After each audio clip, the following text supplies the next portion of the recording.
A partir de agora, entra no ar o programa Pense e Repense. Uma palavra de fé, esperança e amor.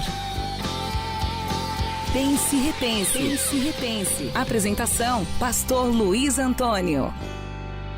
Deus é tão maravilhoso que prepara para cada um de nós oportunidades, momentos como esse que nós estamos tendo agora. Eu acredito que nós temos tido uma vida tão corrida e, às vezes, uma vida tão mecânica dentro de uma programação obrigatória que quando a gente consegue ter alguma coisa fora dessa caixa, a gente tem que valorizar. E esse tempo que nós estamos tendo aqui, eu diria que é um tempo fora dessa caixa. É a oportunidade que a gente tem de pensar e repensar. E com certeza sempre em assuntos importantes, significativos. E falo isso não só porque eu acho, mas pelo feedback que eu tenho recebido. Uma das mensagens que eu recebi, muitas mensagens, muitos feedbacks, foi a mensagem sobre queimar os navios. Várias pessoas me mandando mensagens, agradecendo, gente dizendo assim: pastor, eu estava precisando tomar uma decisão na minha vida e essa mensagem foi um divisor de águas. Poxa, como eu fiquei feliz com aquilo. Sabe, gente, para preparar esse programa aqui, existe todo um processo, né? Um processo. Para mim, eu confesso que é sempre um prazer, está muito relacionado com a minha missão, com a minha vocação, mas eu tenho que deslocar pessoas para estar aqui, pessoas que são voluntárias, que fazem isso também com muito amor. É o caso do Elusan. Aliás, você que estiver gostando de todo esse trabalho aqui, quiser contratar os serviços do Elusan, você pode entrar em contato com a gente aqui que a gente indica para você. Mesma coisa o Kekel. Kekel cuida do som, o Elusan cuida da captação e da edição, tá? Então é isso, a gente tem que deslocar esse pessoal para poder levar uma palavra para você.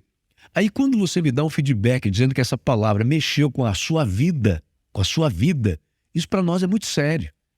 E isso é realmente a nossa recompensa. Então eu louvo a Deus por essa oportunidade de poder convidar você a pensar e repensar. Se você quiser fazer com que este programa alcance cada vez um número maior de pessoas, você pode se inscrever, porque quando você se inscreve, quando você aciona o sininho para receber informações das novidades no canal e ainda compartilha com outras pessoas, você está sendo um missionário.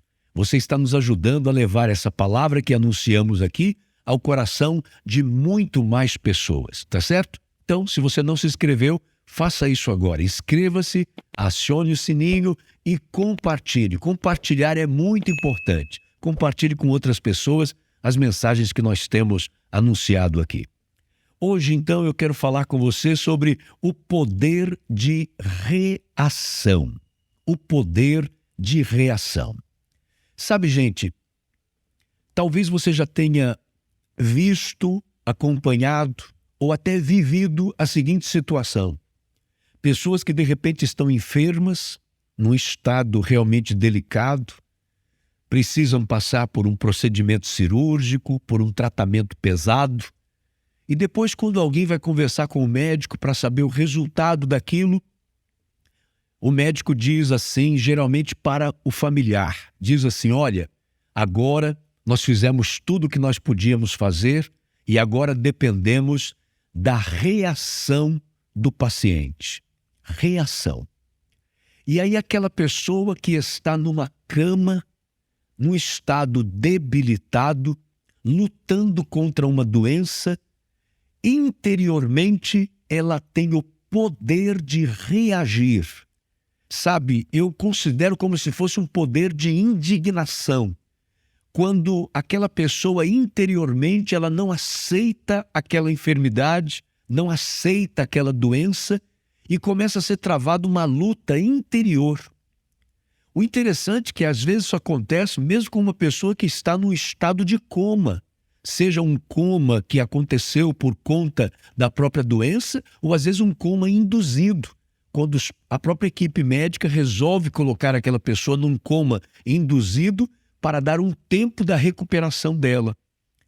E eu acho fantástico quando você começa a entender que aquela pessoa que está acamado, aparentemente está fora do ar, mas dentro dela tem um poder de reação, uma vontade de viver que começa a trabalhar dentro dela e começa como que expulsar aquela doença do corpo dela. Da mesma forma, isso deve acontecer em outras áreas da nossa vida. Os problemas, eles vêm para todos nós. Não tem uma pessoa sequer que possa dizer assim: eu nunca sofri uma derrota na vida. Eu nunca senti o sabor do fracasso. Me desculpe, mas é mentira. É mentira. A pessoa que disser isso está mentindo. Porque todos nós já experimentamos a derrota, todos nós já experimentamos o fracasso. É lógico que nós somos ensinados, principalmente nos dias de hoje, a trabalhar com a inteligência emocional, da gente dizer: não, isso para mim não é uma derrota, é um aprendizado. É bonito isso, é filosófico, é intelectual, é moderno. Mas, no fundo, aquilo é uma derrota. Eu posso conseguir transformar a derrota numa lição para a minha vida. Isso tudo bem. Mas que é uma derrota, é uma derrota. Que é um fracasso, é um fracasso. Se de repente você não está conseguindo pagar suas contas, se de repente uma empresa que você tem, ela está para abrir falência, para pedir concordata, me desculpe, mas isso é uma derrota. Isso é um fracasso.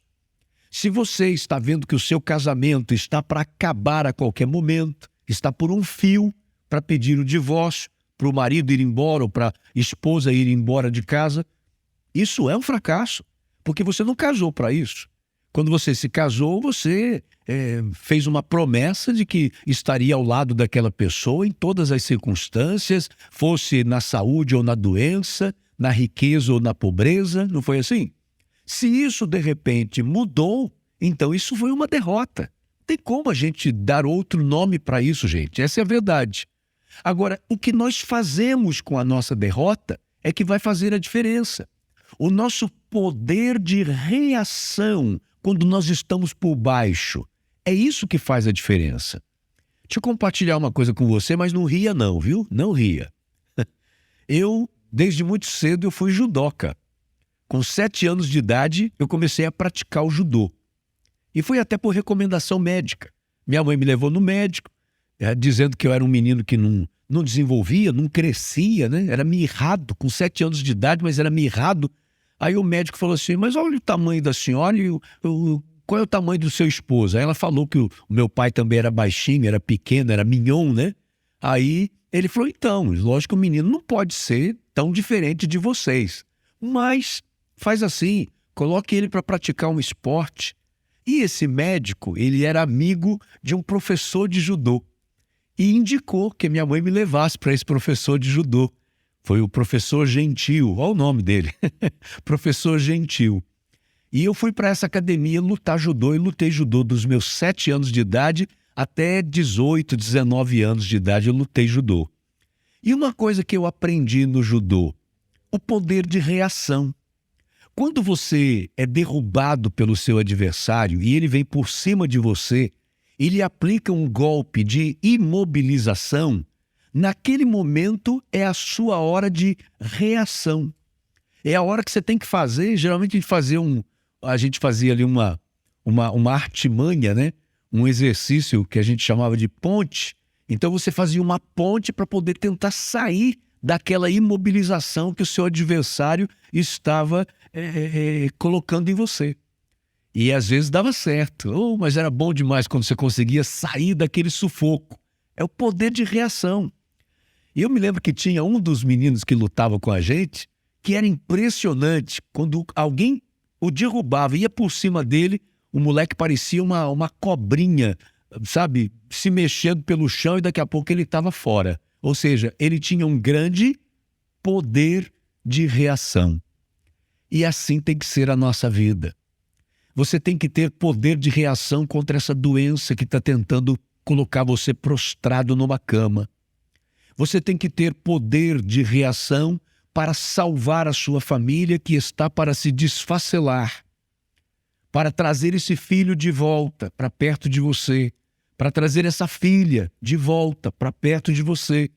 Você não pode abrir mão, olhar para a situação e dizer assim, não tem mais jeito, não tem saída para mim, não tem mais o que eu possa fazer.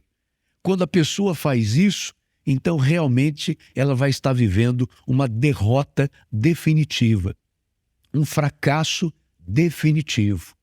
E nenhuma derrota precisa ser definitiva. Nenhum fracasso precisa ser definitivo. E para que não seja, depende do quê? Do nosso poder de reação.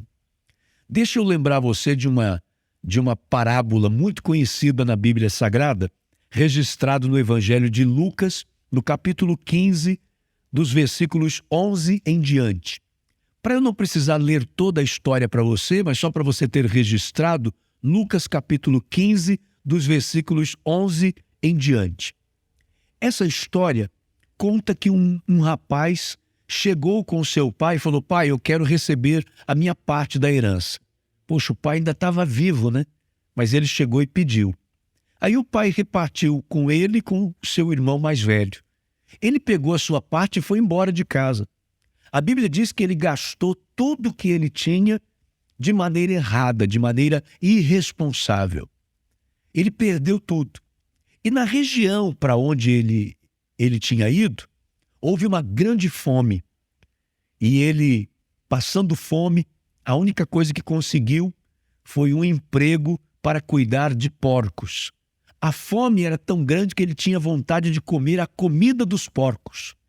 Até que, de repente, a Bíblia diz que ele, caindo em si, é assim que diz a Bíblia, diz assim, caindo em si, ele disse, quantos empregados de meu pai têm comida de sobra e eu aqui morrendo de fome? Ele caiu em si, mas ainda não mudou nada na vida dele. Depois a Bíblia diz que ele também reconheceu o seu pecado. E ele disse assim, eu vou voltar para casa e vou dizer assim para o meu pai, pai, pequei contra o céu e contra ti, não sou mais digno de ser chamado teu filho, trata-me como um dos teus empregados.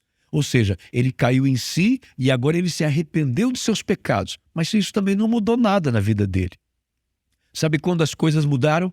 Quando a Bíblia diz assim, a seguir, levantou-se e foi para o seu pai. Levantar, gente, é reagir. Levantar é o poder de reação. Ao invés dele ficar prostrado, jogado numa cama, curtindo uma depressão, curtindo uma crise de ansiedade, curtindo uma crise de pânico, uma síndrome do pânico, ele se levanta. Ele busca a força que talvez nem ele imaginava mais que tivesse. E ele volta para a casa do pai e o pai está pronto para recebê-lo de volta. Pois é isso que eu quero dizer a você.